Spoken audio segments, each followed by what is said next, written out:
Eu gostaria de agradecer imensamente o convite para que nós estivéssemos aqui nessa manhã tão linda, ensolarada, falando de um assunto que só o fato de que aqueles que me antecederam falaram já me emocionou bastante, para mostrar para a gente o quanto vale a gente lutar realmente pela vida, que é um bem absolutamente precioso que todos nós possuímos, e o quanto que nós temos que ter cuidado com as manipulações de informação que podem nos induzir a achar que nós poderíamos ser retrógrados quando aparentemente colocamos uma posição contrária ao que a ciência diz que é avanço do ponto de vista tecnológico para levar alívio ou alguma a melhora do sofrimento de tantas e tantas pessoas.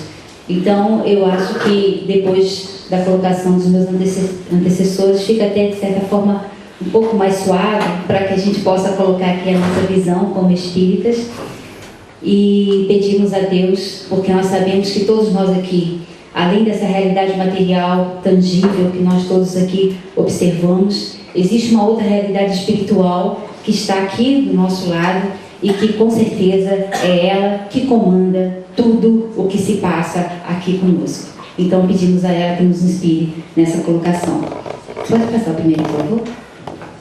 Essa aqui ficou escura. Eu quis colocar só uma frase muito bonita da codificação kardeciana, o Livro dos Espíritos, em que eu vou ler para vocês. O bem é tudo que é conforme à lei de Deus, o mal, tudo que lhe é contrário. Assim, fazer o bem é proceder de acordo com a lei de Deus. Fazer o mal é infringi-la. Isso está lá na codificação kardeciana. Então, o nosso objetivo tem que ser sempre fazer o bem, seguir as leis de Deus. Essas leis, elas estão intrínsecas na natureza. E se nós tivermos a sabedoria de observar, nós vamos aprender e muito. E vamos, então, estar realmente sintonizados com essa energia superior que é Deus. Posso passar o próximo, por favor? E aí, qual a posição, então, da doutrina espírita? A doutrina espírita, como nós sabemos, ela tem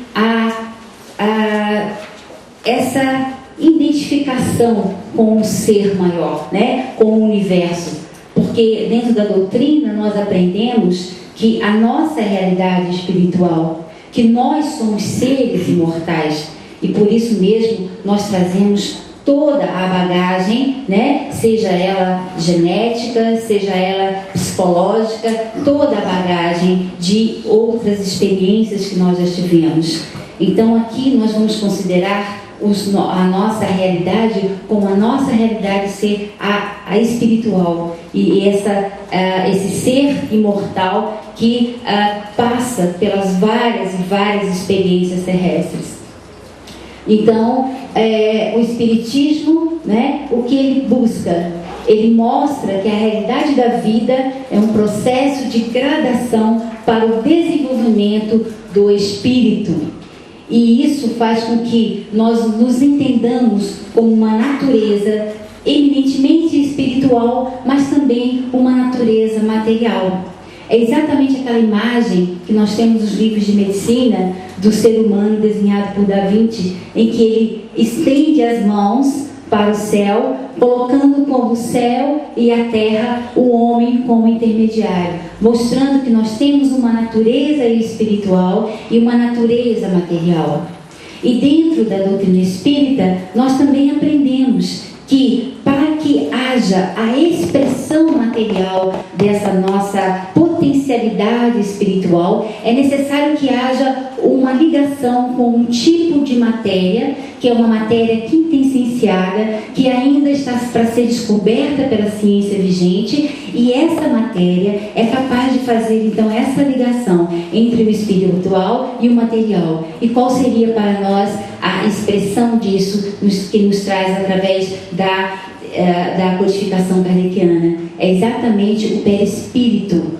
O perispírito é chamado modelo organizador biológico, ou seja, é aquele intermédio, é aquela interface entre o espiritual e o material, que interpenetra e é capaz então de fazer com que todas as funções nossas sejam comandadas por essa força, por esse, vamos dizer assim, por esse intermédio, que é comandado, acima de tudo, pela mente, pelo princípio inteligente, que é o espírito. Então, esse entendimento tem que ser bastante claro, para que a gente possa entender o que está por trás de dizer que uma célula-tronco embrionária, ela não é tão dócil do ponto de vista de você fazer cultivo no laboratório, enquanto a célula adulta o é. Por que será? Será que tem alguma motivação por trás disso, do ponto de vista espiritual, para que isso ocorra? Vamos então, o próximo. E aí, dentro da doutrina espírita, nós também temos, na pergunta 344, os instrutores espirituais nos dizem que a união da alma com o corpo, ela se faz exatamente no momento da concepção. E ela, na pergunta 344, a união começa na concepção, mas não se completa senão no momento do nascimento. E dentro da literatura espírita, nós temos um livro maravilhoso do Dr. André Luiz, que traz toda uma conotação, todo um entendimento científico para a nossa ciência espírita. E nesse livro, nós temos lá o capítulo que fala sobre a reencarnação, sobre o processo reencarnatório de Segismundo. Por que nós citamos isso? Porque é um exemplo que talvez só tenha dentro da literatura espiritualista, da descrição de um processo reencarnatório, nesse livro do André Luiz. E é absolutamente maravilhoso observar como que ocorre essa integração entre o planejamento espiritual daquela reencarnação e como que ela se processa até ela efetivamente efetuar-se no útero da sua mãe Raquel. E aí nos mostra que no mundo espiritual existe um departamento de reencarnação, aonde são planejados as próximas incursões daquele espírito na Terra. No caso particular do Segismundo, como vocês podem se recordar, ele tinha um compromisso de vir como filho de Raquel e de Adelino, porém, em outra vida, ele havia retirado a vida do Adelino. Então, vamos dizer assim, essa sintonia psíquica entre o reencarnante, que seria o Segismundo, com o seu pai Adelino, que estava reencarnado, era complicada, porque existia uma certa hostilidade para que pudesse receber esse espírito. Então, o que acontece? O mundo espiritual faz uma preparação, prepara esse casal para que eles possam receber esse espírito que tinha uma missão de prosseguir. E é muito interessante, porque só depois que há uma descrição desse preparo, desse pai, desse futuro pai, para que ele pudesse então perdoar esse ser que em outra vida tinha lhe causado tanto mal, é a partir daí que ele é capaz, com o perdão, de conseguir produzir nas suas células germinativas, um potencial para produzir espermatozoides viáveis para que pudesse gerar posteriormente o Segismundo. Por outro lado também, ele vai mostrando cada passo que no mundo espiritual também há uma preparação da carga genética, da carga cromossômica que esse futuro espírito vai obter. Isso vai ser de acordo com o seu planejamento, a sua necessidade reencarnatória de experiência e de aprendizado. E a gente sabe, quanto mais o espírito evoluído, muito mais ele pode participar desse planejamento de como deve ser o seu mapa cromossômico, onde estão impressos todas as suas características, sejam elas psicológicas, sejam elas físicas. Então ele vai planejar isso junto com a equipe espiritual. E aí, a partir daí, ele vai então poder dar, vamos dizer assim, um start, um começo naquele seu processo encarnatório. E isso aconteceu com Segismundo. Mostrando também que o processo do espírito, quando ele vem para reencarnar, é um processo semelhante a nós quando nós estamos de volta para a nossa pátria espiritual. A mesma coisa que ocorre naqueles pacientes com doenças prolongadas, em que vão sendo desligados gradativamente os seus laços perispiríticos, da mesma forma ocorre também quando o espírito tem que reencarnar. É uma experiência única, não existem duas encarnações e nem duas mortes, absolutamente mortes do ponto de vista de mudança, né, de plano, não existem duas absolutamente iguais, mas existe um processo. E esse processo ele vai ser mais fácil ou menos fácil de acordo com a evolução do espírito. E na descrição de André Luiz, de uma forma bem clara, ele mostra que Segismundo passa por todo esse processo. Como ele tem medo de falir nessa próxima experiência, ele também tem a dor e o sofrimento, o medo, a insegurança, mas a equipe espiritual o prepara dando passos magnéticos, e ele vai ter um enfraquecimento da sua perispírito, no sentido de perdendo a matéria psíquica, a matéria que existe no mundo espiritual, para que possa então ele se coadunar com essa nova experiência. E no final das contas ocorre a ligação entre a mãe e o espírito. Mas é interessante mostrar que essa ligação já é feita com muita antecipação pelo mundo espiritual. E muitas vezes no momento do sono, como aconteceu nesse exemplo reencarnatório, o Segismundo, a Raquel, encarnada, durante o sono, ela era desdobrada até o mundo espiritual para que ela pudesse então conversar e acolher. Então ela acolheu psiquicamente o Segismundo quando ele adquiriu a sua forma fetal no mundo espiritual. Ela o acolheu como uma mãe, primeiro no ponto de vista psíquico, depois com a efetivação da relação sexual e daí da união perfeita entre o espermatozoide e o ovócito. Então, para mostrar, isso aí é um exemplo clássico de como nós descrevemos, através de André Luiz, um processo reencarnatório, para ver a complexidade e a beleza que como ele ocorre. Podemos passar ao próximo? E aí, nós temos que nos perguntar, né? Mas e aí? Né? E o que acontece então com as coisas não são assim tão naturais, né? Como ocorre nas questões das fertilizações in vitro?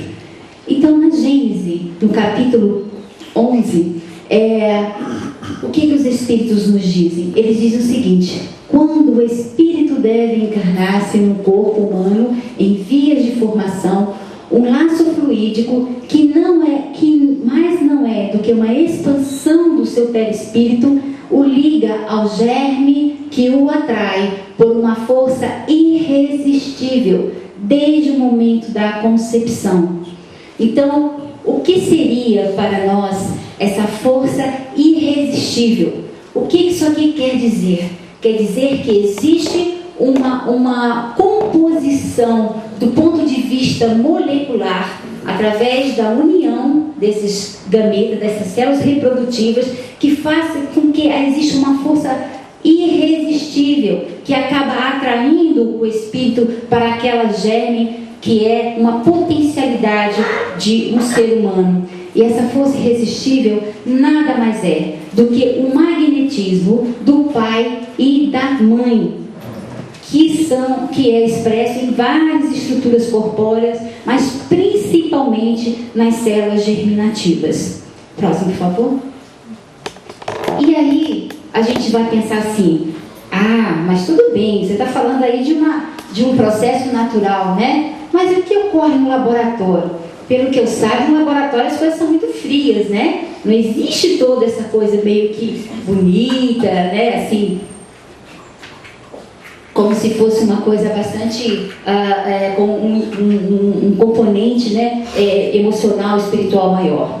Aí que nós nos enganamos, porque na verdade, na etimologia da palavra laboratório, significa labor e trabalho, significa labor e oração, ou seja, laboratório é basicamente um local de trabalho e de oração. E daí, não pense os senhores que lá naquele meio não tenha também uma equipe espiritual que esteja ali também, atento a tudo que ocorre ali. Por isso que os médicos, biólogos, técnicos, todos e qualquer pessoa que trabalha dentro desse laboratório tem que estar imbuído de sentimentos profundos de paz, de tranquilidade, de equilíbrio, para que o trabalho possa ocorrer de forma adequada e satisfatória. E lá também existe uma equipe espiritual a comandar tudo aquilo, né? E é interessante a gente pensar também de como que se obtém essas células-tronco embrionárias, né? E citado no livro Saúde e Espiritismo, da Associação Médica Espírita Brasileira, que um biólogo chamado Irineu de Gasperi, da Clínica de Reprodução Humana de Huntington, em Vitória, ele disse o seguinte, uma coisa muito interessante, que só quem convive com um casal que passa por cima de vários obstáculos para ter um filho é que tem a capacidade de quantificar o amor que depositam nesse ato.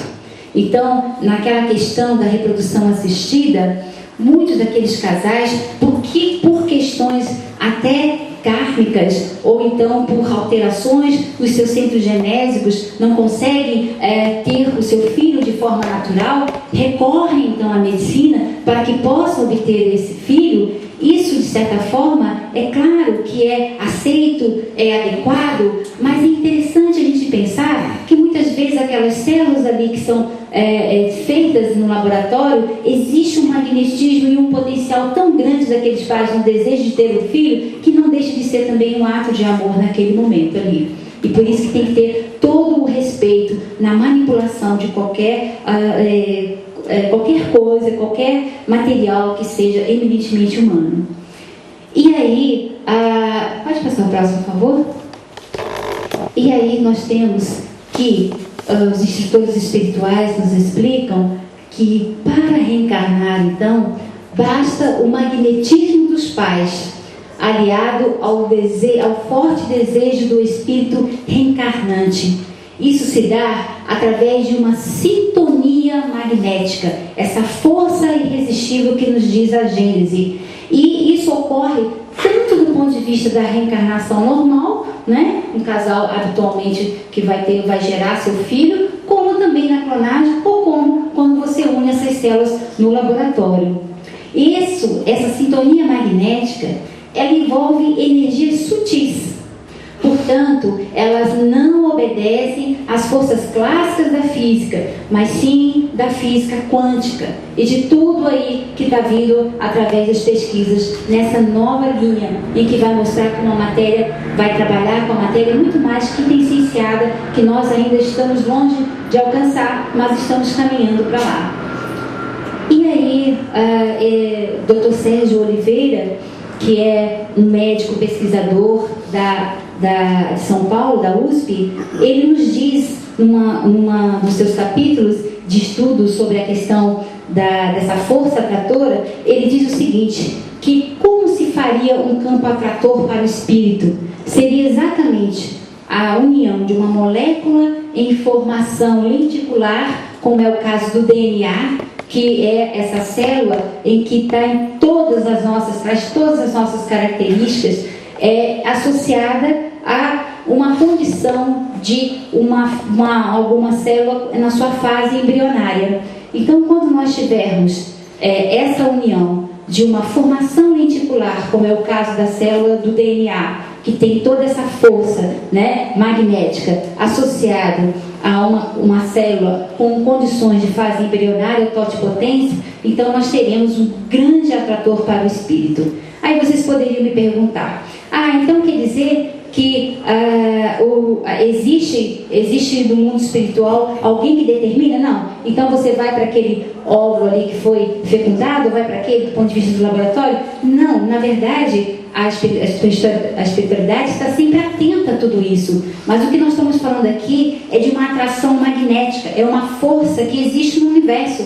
Da mesma forma como que faz com que atrai determinados elementos químicos, essa união dessas duas componentes do universo, faz com que exista automaticamente a atração de um espírito, que muitas vezes vai ter questões de sintonia com aqueles pais, ou sintonia com aquele casal da qual provém as células doadoras, mas que isso ocorre irremediavelmente e irresistivelmente. Próximo, por favor. E aí, nós vamos falar um pouquinho, alguma coisa, já que já foi citada, mas vamos passar um pouquinho mais próximo, mais rápido. Então, como são obtidos esses embriões congelados? Então, nós já sabemos que eles são aqueles embriões excedentes que são colocados numa temperatura de menos 196 graus centígrados nos bancos de fertilização, né?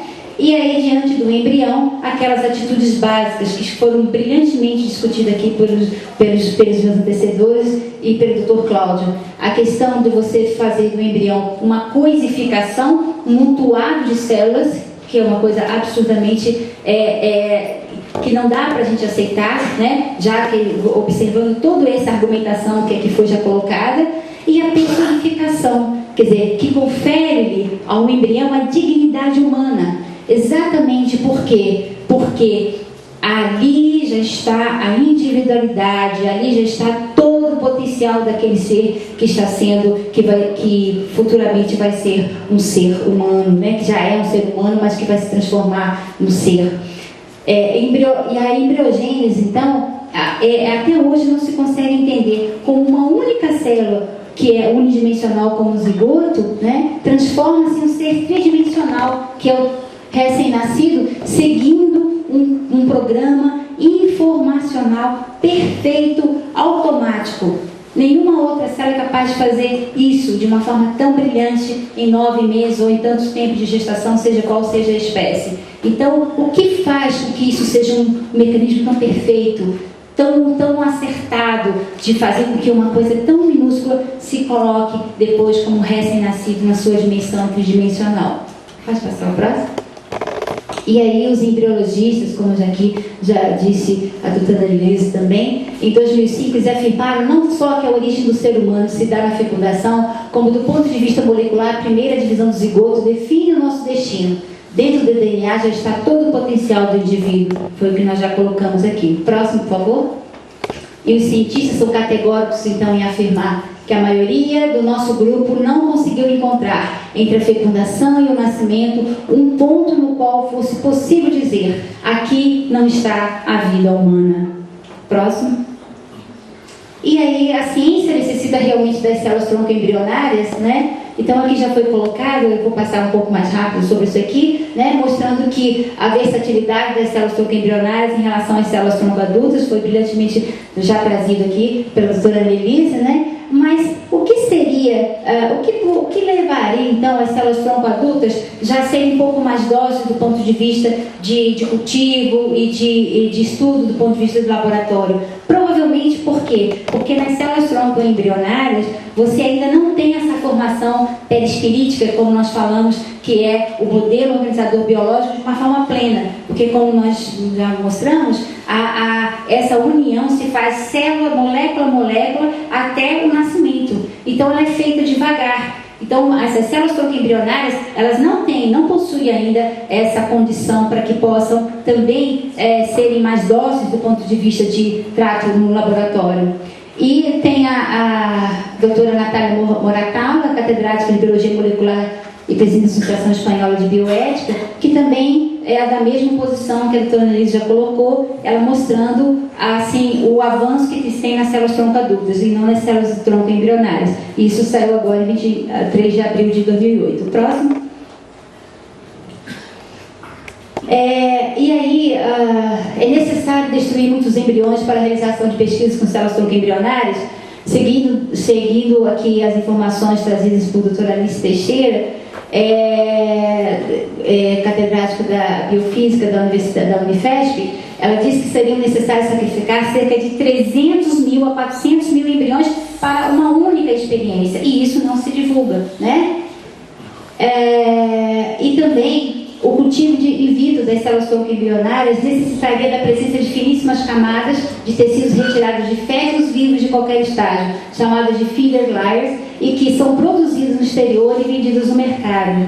Então são coisas que são colocadas por cientistas e que muitas vezes não são divulgadas, né?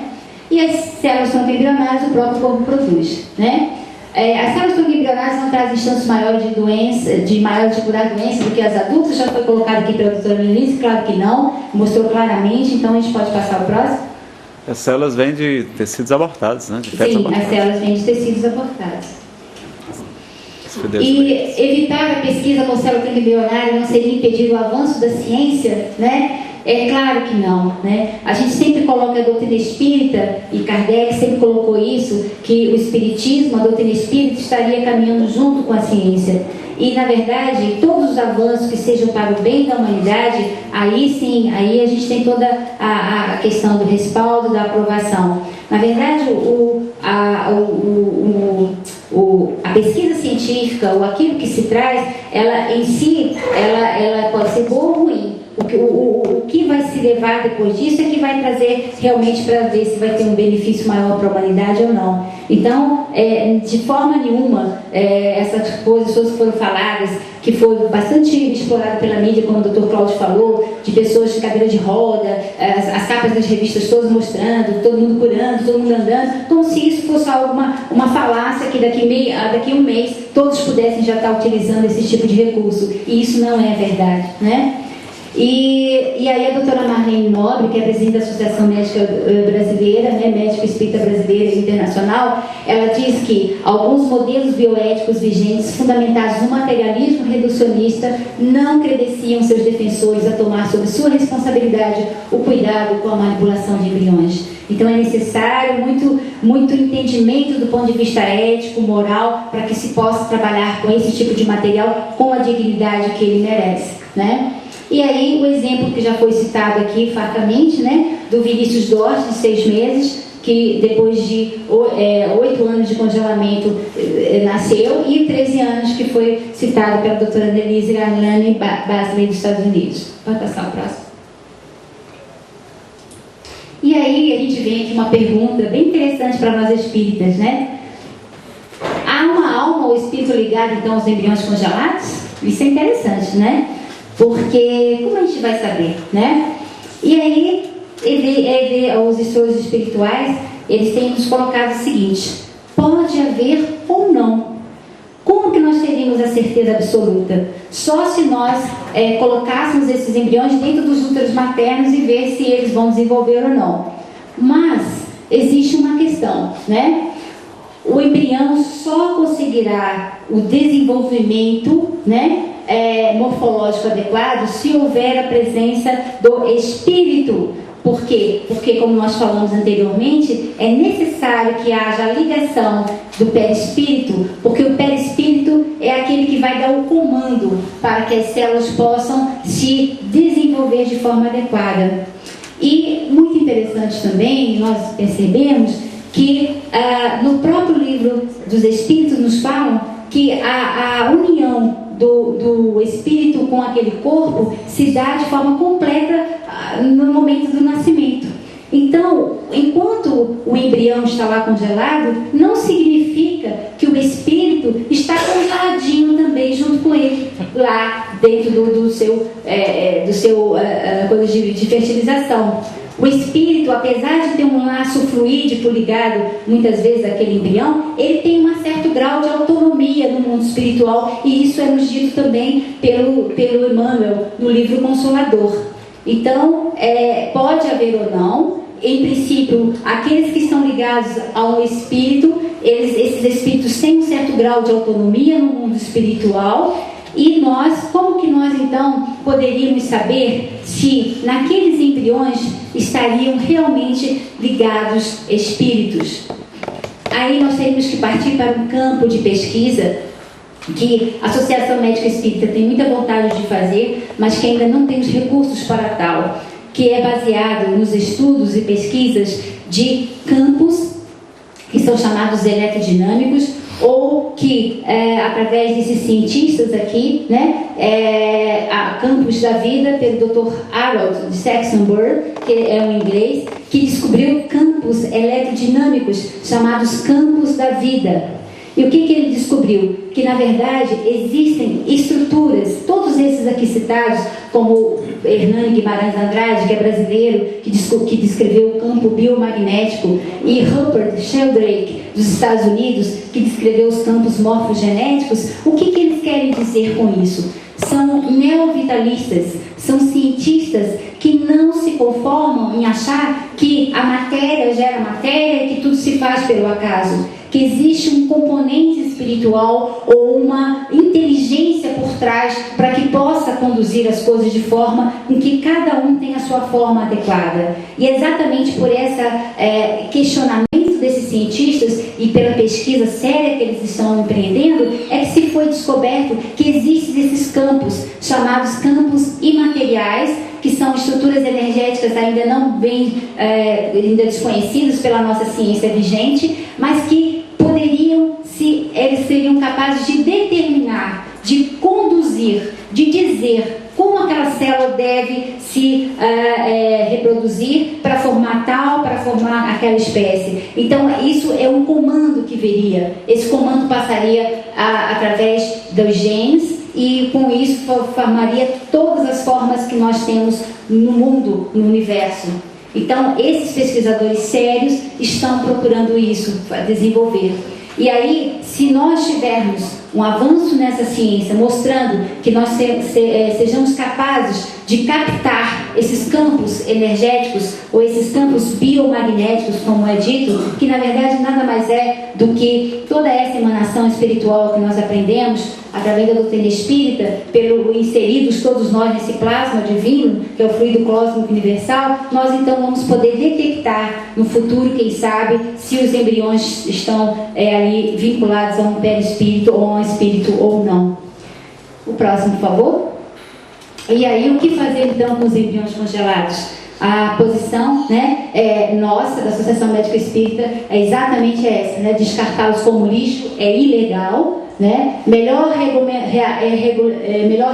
regulamentação e produção dos embriões é necessário, que haja um progresso nesse tipo de regulamentação, que, se possível, fazer um número reduzido de embriões para que não fiquem tantos embriões excedentes, e que a ciência já tem soprado com a possibilidade de se congelar os óvulos e os espermatozoides, e no momento então da formação do embrião, aí sim se coloca e se junta os dois ali, que é uma coisa interessante também, Ou então, uma outra sugestão é que esses embriões congelados que não serão utilizados sejam doados para aquelas mães que porventura não podem passar por todo um processo de fertilização in vitro, para que eles possam ter seus filhos também, Seria uma coisa muito interessante, e bastante ética para que pudesse dar destino a esses embriões. E aqui nós fechamos, com a colocação do Dr. Sérgio Felipe Oliveira, que ele diz o seguinte: a ciência ortodoxa está centrada na Europa e nos Estados Unidos, e esses países não respeitam o embrião. Quando não se tem respeito, não se tem capacidade de percepção, e a ciência precisa de percepção. Aqui nós queremos colocar exatamente isso. Esse momento é um momento espetacular para todos nós, porque aqui nós estamos mostrando que antes de sermos nós aqui, físicos, com todas essas nossas características, bonitos, feios, carecas, seja o que for, nós somos seres espirituais, criados por uma inteligência suprema que é Deus. E nós devemos caminhar em todos os níveis do conhecimento humano. Não podemos nos desvincular do conhecimento da realidade espiritual, que pode ser sentida por cada um de nós da sua forma particular, não necessariamente dentro dessa ou daquela religião, mas a percepção do sagrado é algo que, se nós não tivermos a grande respeito e dignidade em relação a tudo isso que está à nossa volta, nós não avançaremos do ponto de vista de homens de bem, como o próprio Evangelho nos fala, que nós devemos nos mirar sempre no Evangelho de Jesus, para que possamos ser cada vez mais homens de bem. Qualquer conhecimento humano que coloque a vida que não leve em consideração todo esse conhecimento, seja ele jurídico, seja ele biológico, seja ele da nossa do entendimento da vida espiritual, ele se perderá em si, porque nós não fomos criados para destruir vidas, mas sim para gerá-las e aproveitar a oportunidade grandiosa que Deus nos dá dessa experiência aqui na Terra. Próximo, por favor.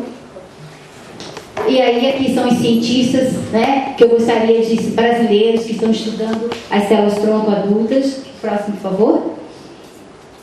E eu gostaria de citar, finalmente, Marcos, capítulo 4, versículos 26 a 28. O reino de Deus é como um homem que lançou a semente na terra. Ele dorme e acorda, de noite e de dia, mas a semente germina e cresce sem que ele saiba como.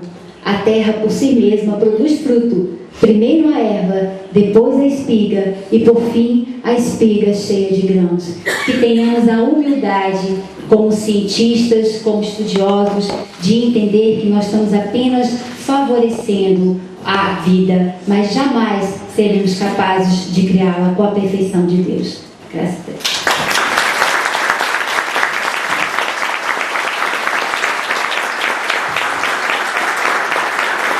Vamos recompor a mesa.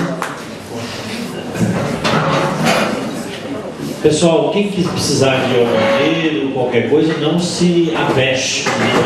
Como diz lá no Nordeste, não se aveste. Ou se der para segurar, segure. A conversa está muito boa, né?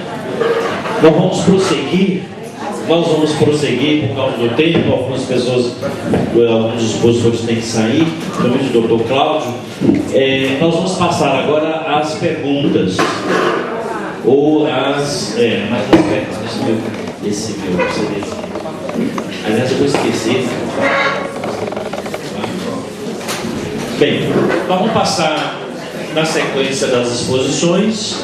Primeiro o Dr. Cláudio, depois a doutora Lenise, depois a doutora Fabiola, as indagações que nos chegaram. Tá? Dr. Cláudio, tem uma caneta para ele anotar, porque eu vou fazê-las todas em bloco, e aí o senhor vai respondendo de acordo com. Eu acho que fica mais fácil assim, né? A primeira questão, eu acho, eu já, de certa maneira, faço uma. Não respondo, mas diga assim, porque o que impede aqui seria uma outra palestra, num outro momento, né? E impede que o senhor resumir os votos dos ministros da ADI na apresentação. São 9 votos, é impossível que ele possa fazer isso no curto espaço de tempo, mas pode, quem sabe, fazer uma outra palestra para isso, né? A outra questão Dr. Cláudio Fontes, qual a sua visão jurídica sobre o aborto em caso de estupro? A outra questão Dr. Cláudio, que bom que tem aqui, mais acho que não chega a ser uma pergunta, é mais um comentário. Que bom que tem pessoas iluminadas, esclarecidas como o senhor. Que Deus te ilumine, que Jesus te fortaleça nesta luta e que, não entendi bem, possamos ter mais representantes do seu quilate e conhecimento. A outra questão, Dr. Cláudio, como cuidar para que o Supremo não decida conforme o governo quer na questão do aborto, principalmente no caso do Supremo, que está em jogo a questão dos anencéfalos na DPF número 52, que tramita lá agora. Então são essas as questões. O Dr. Cláudio nos comunicou antes de que ele tem necessidade de sair um pouco antes, então ele respondendo, fica também à vontade para a sua retirada e já fazendo também ao final as suas considerações finais da sua participação, e nós já queremos de antemão agradecer, né? Acho que a sua presença aqui entre nós e ter aceito com muito carinho o convite de estar aqui na Federação Espírita do Distrito Federal para esta exposição, que acredito, é a opinião de todos, foi extremamente importante e valiosa para o nosso aprofundamento nessa questão. Então, com a palavra, Dr. Cláudio Fontes. Eu vou ter que me retirar, não foi ótimo? Que coisa linda hoje, nossa, tem que meditando, bom demais. Muito bom, por isso que eu acho ótimo, né, esse diálogo, é uma coisa muito bonita. O que eu me retiro é porque nós vamos dar, se não for muitas perguntas, eu gostaria de ouvir as duas também ainda. Acho que está até meio-dia, não vendo lá. É porque é aniversário do meu filho e da minha mãe, então ele vai ter um almoço lá em casa, por isso. Mas acho que está meio de meia lá, eles não vão ficar chateados comigo, né? Bom, votos dos ministros é o seguinte, realmente tem muita síntese rápida, 6-5, tá? Então, 6 dizendo que é possível a pesquisa e 5 entendendo que não pode ser assim. Vamos lá, o voto do relator, que é o ministro Carlos Brito, né, ele se centra no seguinte, ele admite, ele faz a distinção entre a fecundação quando é feita naturalmente pelo ato sexual e a fecundação in vitro. E diz que a fecundação in vitro ali não tem vida, né? Quer dizer, ele nega, portanto, a existência de Vinícius, né? Eu mostrei aqui. Ele acha que só inicia, ele admite que inicia no ato sexual, mas para efeitos jurídicos só existe vida extrauterina, nascimento com vida. Essa é a concepção dos nossos irmãos judeus, que eu respeito, mas discordo, né? O pensamento religioso judaico entende que existe vida só no momento do nascimento do ser humano, né? Então o ministro Brito, ele trilha esse pensamento, né? Que a vida, para a garantia constitucional dela, tem que nascer com vida. Fora daí, então a defesa da dignidade, né, da solidariedade e da inviolabilidade, tudo isso existe, ele não nega, mas desde que nasça com vida, tá? Aí vocês vão ver crítica que eu faço nesse que eu dei para ele, né? Um artigo que eu escrevi no dia seguinte, que eu faço uma rápida crítica sobre esse posicionamento dele. A ministra Ellen Grace fala o que a Denise colocou muito bem para nós aqui. Ela é contra a nossa tese, por entender que antes nós estamos no mundo do pré-embrião.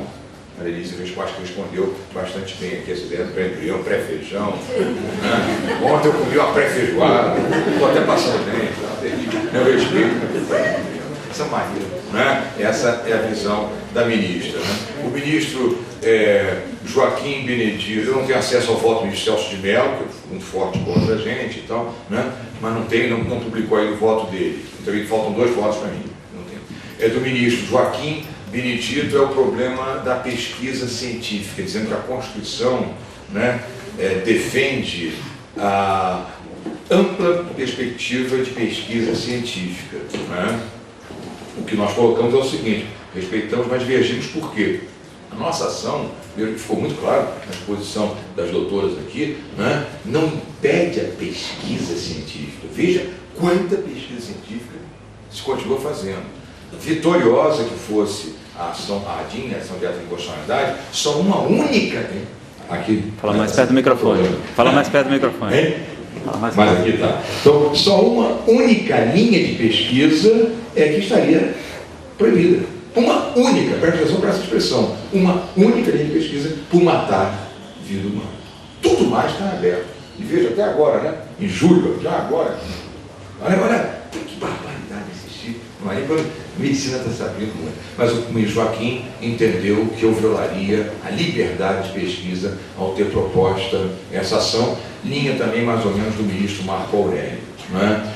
Do lado nosso agora, nós temos os ministros Carlos Alberto Direito, Ricardo Lewandowski e Eros Grau, que sustentam que o embrião é vida humana, né? E só permite pesquisa com o embrião, né, se caracterizado que ele está morto, que ele é inviável, porque vida há ali, né? E o ministro Gilmar Mendes e o ministro César Peluso, né, focam mais a presença da vida no útero e tal, mas sustentam que a lei está horrorosa, né, e tem que fazer uma garantia maior, né, criar entidades no mundo científico, as doutoras aqui, que controlem seriamente essa maneira de pesquisar, porque hoje, veja bem, a falha enorme do nosso país. Só recentemente, e por causa dessa ação, é que a Anvisa, a Agência Nacional de Vigilância Sanitária, criou um sistema de controle das clínicas de reprodução assistida. Isso está tudo solto aí.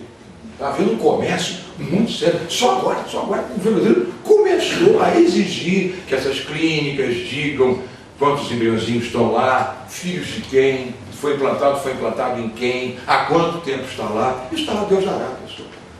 Imagina você.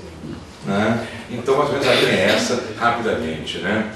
Olha, aborto em caso de estupro. Né? Aborto em caso de estupro, visão jurídica. No Código Penal, o Código Penal permite 2 linhas de aborto.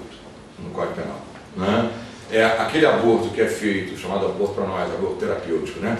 Eu estou falando na linha jurídica. Tá? No caso de quando ou morre a mãe ou morre o feto, aí o Código Penal entende que o fato é injurídico, o fato é ilegal.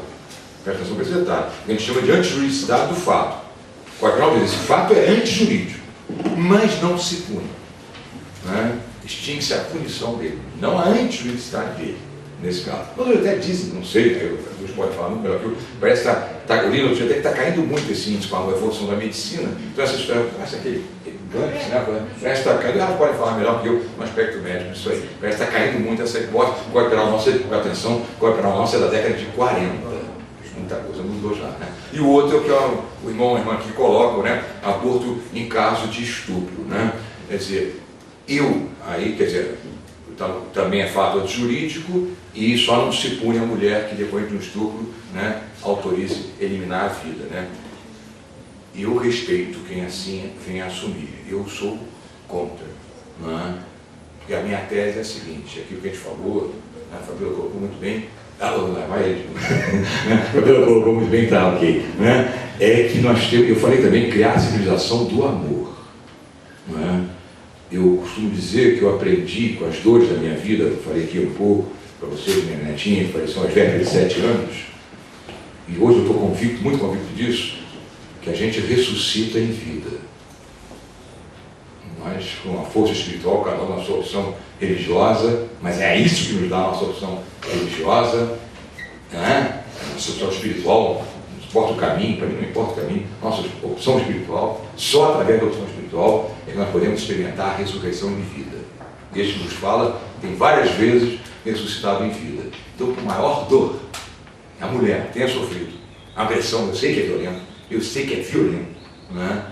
Mas eu acho que será lindíssimo, será muita luz ela aceitar aquela vida ali, acolhê-la, né? E fazê-la, como disse a Fabíola, uma pessoa de bem, uma pessoa de valores, está entendendo? É por aí que eu sou contra, né? Mais respeito e não vou apontar o meu dedo para ninguém, tá? Muito delicado, mas essa é a minha posição. Eu acho que eu satisfiz a pessoa dizendo claramente a minha opção. STF é o aborto, né? Nós temos aí, caiu o jeito, né? Esse movimento, Denise, agora a nossa presidente, né?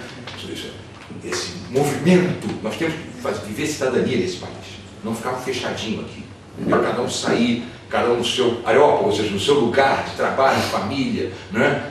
Questionar, apresentar, manifestar-se publicamente, não ter medo, não sei, por favor, para com isso. Né? Quer dizer, faz sentido essa manhã, sim, que a gente saia imbuído disso. Nós somos atores sociais, todos nós. Né? Se nós fizermos essa pressão, César falava muito bem da pouco lá comigo, nós conseguimos derrubar, pessoal, o aborto, né? E Jânio sabe disso bem também. Nas 2 comissões, Seguridade Social e Família, né? E do CCJ, né, da Constituição de Justiça, uma coisa chamada mobilização. E sabe o que foi mais bonito? Gonçalo, o César também, isso aqui, eu não esperava nada, isso é coisa de Deus. Né? Ele vai, nós somos só instrumento. Né? Essa união de pessoas das mais variadas confissões religiosas. Eu estou tão feliz com isso, sabia? Eu não sabia, eu não sabia que essa coisinha que eu fiz, só um profissional do direito, eu fui um profissional só do direito. Né? Mas, sabe, pessoas se uniram das mais várias maneiras de pensar, sentir e optar por um ato de vida. E que coisa linda isso. Não são, né? São irmãos evangélicos, irmãs, são irmãos e irmãs espíritas, irmãos e irmãs católicos, irmãos e irmãs da Seixonoê, que estavam comigo, dando força, de várias, e mesmo irmãos e irmãs que não acreditam em nada, mas que acreditam na vida, na sua racionalidade pura. Está entendendo? Isso é de uma beleza impressionante. Então, como o meu irmão para mim me perguntou, eu disse: se mobilize. Se mobilize, fale no seu espaço de ação, não tenha medo, reúna a comunidade, reúna o bairro, questione o seu parlamentar. Brasília daqui a pouco tempo tem, e chega e diz: olha, como é que vai ser o seu posicionamento? Como será o seu posicionamento? Né? Porque aí, essa pressão né, nós, eu acho, conseguimos manter esse quadro que hoje nos dá esperança com essas recentes vitórias, mas temos que estar permanentemente mobilizados em ação, tá? Eu acho que é assim. Obrigado, doutor Cláudio. E tem aqui um poema que uma das pessoas fez para o senhor, e depois o senhor vai ler aquele outro que o senhor fez, tá? O Hermes, cadê o Hermes? Acabou de fazer uma poesia dedicada a você. Você quer mesmo, você mesmo quer ler? Por favor, menino, né? Ele fez aqui agora a poesia. O nome da poesia é Paz. Cláudio, caro amigo, paz em seu coração. Siga sempre com Jesus, jamais se renda à ilusão. Nesta vida passageira és um batalhador. Você defende a vida com alegria, com amor.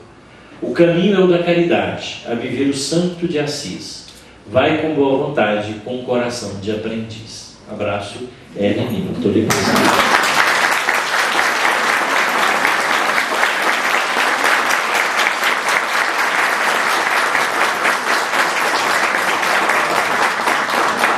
E agora o doutor Cláudio vai declamar a poesia que ele mesmo fez também, aí falando da vida, né?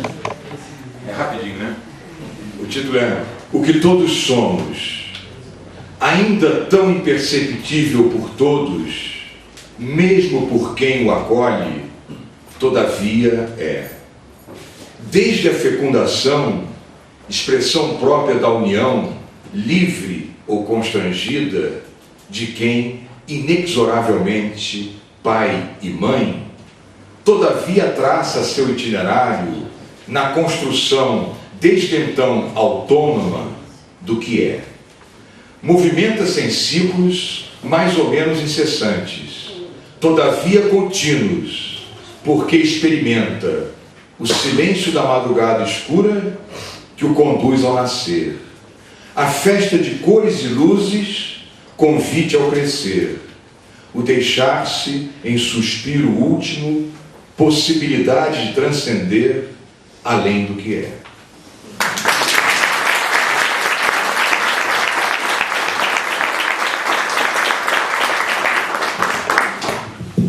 Bem, então agora vem um bloco aqui de questões para a doutora Lenise, né?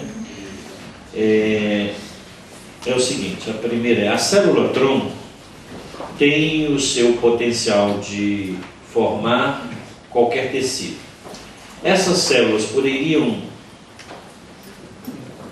eu não entendi, formar tecidos alienígenas? É isso mesmo? Noutros órgãos? Ah, sim, alienígena aqui no sentido de, por exemplo, osso, formar de osso, por exemplo, né? Segundo,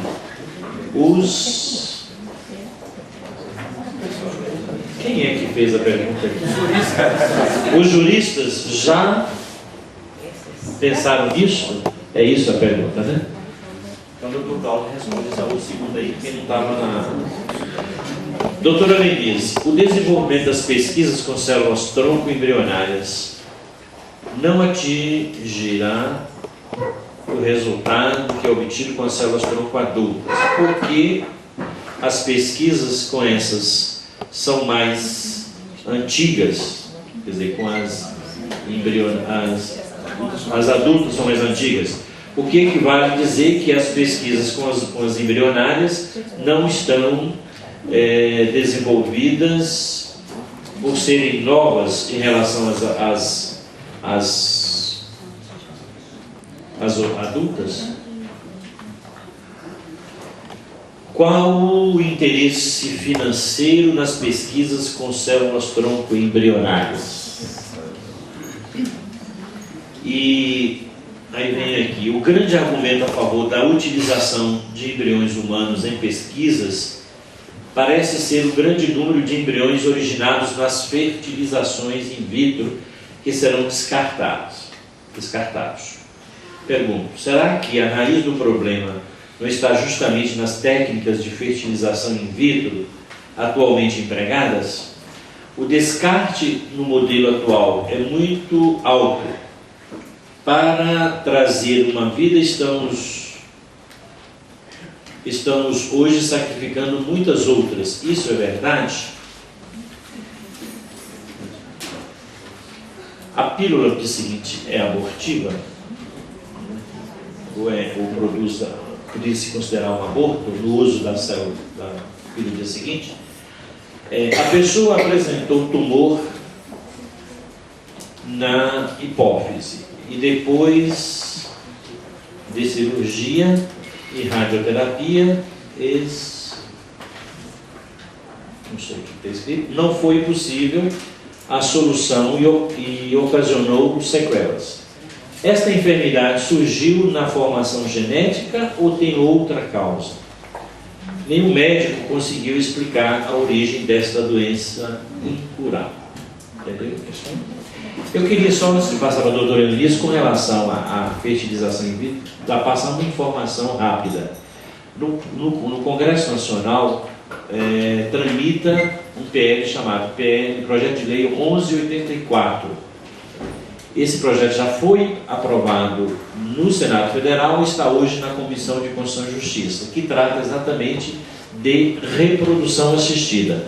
No Brasil não existe ainda uma regulamentação no que diz respeito à reprodução assistida, ou seja, as técnicas de fertilização in vitro feitas nas clínicas de reprodução assistida. Mas ele pergunta, qual é o embasamento legal? Basicamente, é uma norma do Conselho Federal de Medicina que trata dessa questão das clínicas de fertilização e dessas técnicas e métodos de fertilização, e baseado, se não me engano, no artigo do Código Civil que fala de inseminação artificial. Inseminação artificial. Não tem uma regulamentação específica, por isso esse projeto de lei. Então, um detalhe, nós não acompanhamos bem esse PL 1184. O Movimento Brasil Sem Aborto, através do doutor Cláudio Leão, que é hoje o nosso coordenador, e do Paulo Leão, que é hoje o nosso coordenador do núcleo jurídico do Brasil Sem Aborto, está fazendo um estudo desse projeto e tem muitos problemas, mas tem no seu artigo 3º uma coisa importante que deveria preservar nesse projeto, que o artigo 3º desse projeto ele diz que só pode haver produção de 2 embriões por ciclo reprodutivo e que esses 2 embriões deverão ser implantados a fresco. Portanto, se essa lei e preservar esse artigo 3º, os outros têm uma série de problemas, mas nesse nós concordamos com ele. Se ela for aprovada, não haverá mais congelamento de embriões no Brasil, como existe, por exemplo, na Itália, onde a lei não permite que haja excedentes para congelamento. Só essa informação que alguém falou nessa questão. Obrigada. Bom, acho que foram excelentes perguntas. Então, a primeira, se a célula-tronco pode formar qualquer tecido, se ela não pode formar um tecido alienígena em outro tecido. De fato, né? Quer dizer, esse é um dos grandes riscos da terapia com célula-tronco, principalmente a questão, nós falamos do camundongo, que ela forma câncer, né? Porque o câncer é o tipo mais comum de uma proliferação desordenada. Agora, ela também pode ir se diferenciando de uma forma errada. As primeiras pessoas que começaram a trabalhar com célula embrionária, elas achavam que a célula, uma vez colocada num determinado tecido, ela conseguiria descobrir que é naquele tecido que ela tem que se transformar. Porque isso é o que acontece no desenvolvimento normal do embrião. Quer dizer, o local em que uma célula se localiza, eu vou ficar de pé, está todo mundo fazendo assim. Então, o local que uma célula está no embrião faz com que ela tenha o seu desenvolvimento na linha de formar aquele tecido. Agora, isso não acontece quando eu coloco uma célula embrionária no organismo adulto. Ela fica pura e simplesmente completamente desorientada. Porque a conversa química não acontece. A conversa química entre as várias células acontece no desenvolvimento normal. Né? Agora, se eu pego, né, eu tenho até a doutora Cláudia Batista faz uma brincadeira engraçada, ela fala, um está falando gugu dadá e o outro está querendo conversar de adulto. Então não tem conversa. Tá certo? Então a célula embrionária está no tecido unha no meio do fígado, pode formar um cabelo no cérebro e forma mesmo. Tá certo? Então, essa é uma das grandes dificuldades, porque a gente não tem ainda controle dessa diferenciação. E esse controle é extremamente complexo do ponto de vista científico, você conseguir saber exatamente por que uma célula de fígado se torna fígado, uma de pulmão se torna pulmão, etc. Ao contrário da célula tronco adulta, que ela já está pré-programada para formar só alguns determinados tecidos.